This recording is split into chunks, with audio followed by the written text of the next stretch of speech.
Good afternoon, everybody. It's 11th of April 2024, and well, I haven't been making that many videos because I've been pretty busy working on the other, what do you call it, platform I've been working on called From the Other Side, and we broadcast on Rumble, Dave and I. But yesterday we had a special show. It was another American that's living here in Minsk. He's from California, and it was a very good show. It was show number 38. If you look that one up, of course, it's better to look it up on Rumble because a lot of time we're cutting these things off on YouTube. We're starting to stream again on YouTube, but it's kind of precarious because you don't know what you're allowed to say. And it's like if somebody reports you and says, these people said something like about, certain topics, YouTube just cuts you off.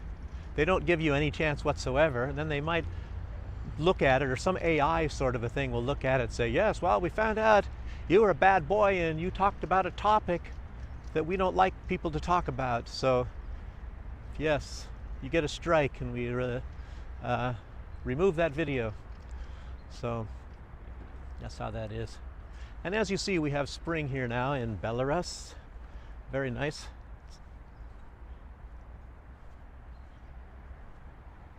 And we are going to have summer. Like I always say, June is the best month here. It's not too hot yet, and everything has turned green. There's a few trees maybe that start to turn a little bit later, but we have buds all over it now, and it's really nice. But I'm just making a short video right now. I don't have any notes, as you see. And if you want to hear the news, at least what's lately been going on, you have to tune in to From the Other Side on Rumble. Rumble's best, I guess, to look on Rumble. And the guest we had, his name is Andrew. So very smart guy. He's been studying medicine to the most extent since he was, like, I don't know, you could say 10 years old or 13. And he's very knowledgeable and very confident in a lot of medical matters. So we'll be talking with him more about that sort of thing. But as far as news is concerned, some of the big news lately was the terrorist attack on Crocus Hall in, I guess it's a concert area in Moscow, or at least right outside of Moscow. And they're finding out that those Tajiki terrorists, of course, had connections to Ukraine, and now it looks like there's some sort of a connection with the West as well, Burisma, to be a little bit more specific. And of course, Burisma has connections to Biden's, so that's one thing. And now there was another terrorist attack, or at least an attempt, and they caught one of the people today. It was a Ukrainian service member. I can't remember the unit he's in, whether it matters or not. I don't ever mention that anyhow. But apparently he was trained by the British in Britain.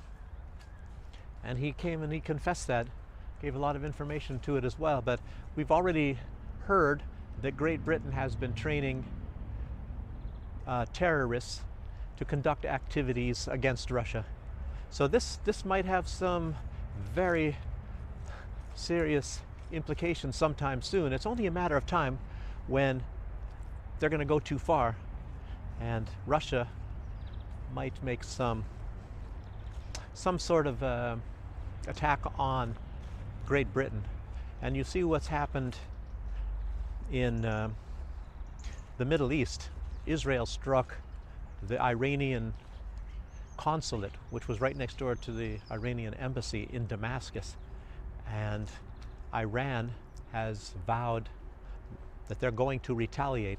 Everybody's just waiting for it. The United States has given some sort of an indication that they're going to stay out of it. Israel has been counting on that, and now Israel has just assassinated 3 sons of the political leader of Hamas.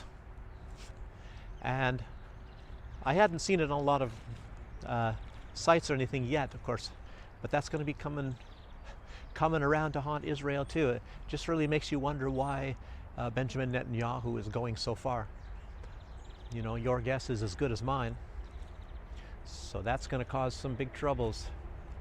And everybody's still waiting for the retaliation that's supposed to be inevitable from Israel striking the consulate, the Iranian consulate. And they killed 2 generals. One general was very important. He's in charge of operations in Lebanon and Syria. So, you know, operations against, you know, the enemies, I guess, of Iran. So,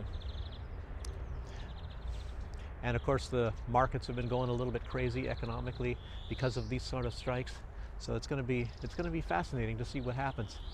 And you know, that's mostly in the big things in the news, and we'll see what happens probably in the next days. I think Iran has been holding off. There was some sort of a message that Iran was going to retaliate within 48 hours, and of course 48 hours is long past, and I think the reason why they didn't is because it's the month of Ramadan. And if Iran does not retaliate, it looks bad for Iran. For one thing, they look weak, and a lot of people are saying that the reason why they have to retaliate is for a deterrent, because, you know, if you've been watching what Israel does, they just conduct attacks on Syria anytime they feel like it, and Syria has not had the ability. Maybe they've had a little bit of the ability, but they have not had maybe the courage or whatever to retaliate back. And of course the Houthis, well, the Ansar Allah from Yemen have been, I guess, harming Israel with the threatening and the attacks on some ships that are to deliver goods and things to Israel, you know, through the Red Sea. So this is all getting hotter and hotter as time goes by. So you just got to keep your eyes open for that. And we're going to try to keep analyzing some of these things on our broadcast from the other side on rumble.com. Like I said, I'm just trying to fill you in on that. And I thank everybody for joining me for this video, you know, and staying with me, because I'm not putting out so many videos lately. And a lot of you I know are watching from the other side. So I thank you for joining me as well. And we now have translation into Russian, subtitles, and we're seeing how that works. You know, we have some technical difficulties, and I think Dave is going to be gone maybe for a week, so we might miss a show. I'm not sure. And then sometime around December, we might not have a show for like a month, unless I keep running a show or whatever. Maybe I can just put out some news through this channel. I don't know, and maybe have it downloaded from the other side. I don't know how we're going to be doing that, because I don't mind doing this right now. It's a lot of time anyway. I'm using a DJI Pocket 2 and then downloading it onto my cell phone and then downloading it onto YouTube. And I got to get back to studying some Russian. I'm not taking any Russian classes right now. I'm working at the zoo, and I don't really speak so much Russian there. So I'm mostly just running around and feeding animals, cleaning cages and things like that. So it's just kind of a job. And like you might already know, you have to work in Belarus. You have to either go to school or you have to work. And of course sometimes there are ways to get out of it if you pay a tax. And it's not really that expensive. I'm not sure if it's like $128 US a year or something. Then of course, I'm not positive how that works. And I'm not really that interested. I'd rather be either working or going to school, so I'm not looking into it. So, but anyway, that's about all the news I have for right now. If you look on show 38, we talk a lot about life in Belarus and the perspective of, like, say, Americans or some English-speaking foreigners that come and live in Belarus. And you're going to hear, if you watch show 38, you're going to be surprised about a lot of the information we put out compared to what you hear about Belarus overseas. And you'll find out that it's a lot different. And even the Belarusians are, for some odd reason, they're propagandized from the West. You know, how they can do that across the borders is beyond me, but you'll see that that we talk about that on that show, that they don't even know that much. I think a lot of time it's a tremendous operation done by the West to convince Belarusians that the country over here is not good. And the rest of us that come over here from the United States or even Germany or anywhere, we find out this is a great country. And the Belarusians don't even know that because they don't have anything to compare it with. Until they go over there and then they come, if they want to come back, they want to come back to Belarus because they see how what it's really like over there. Unless you have some really special skill and you can make a lot of money, because you can make more money over there, but everything's a lot cheaper over here. And a lot of people will come to realize that life is actually better over here. So that's about all I want to say right now. So you have to watch show 38 on From the Other Side to get that information. And again, thanks for joining you. Until the next time. So bye-bye.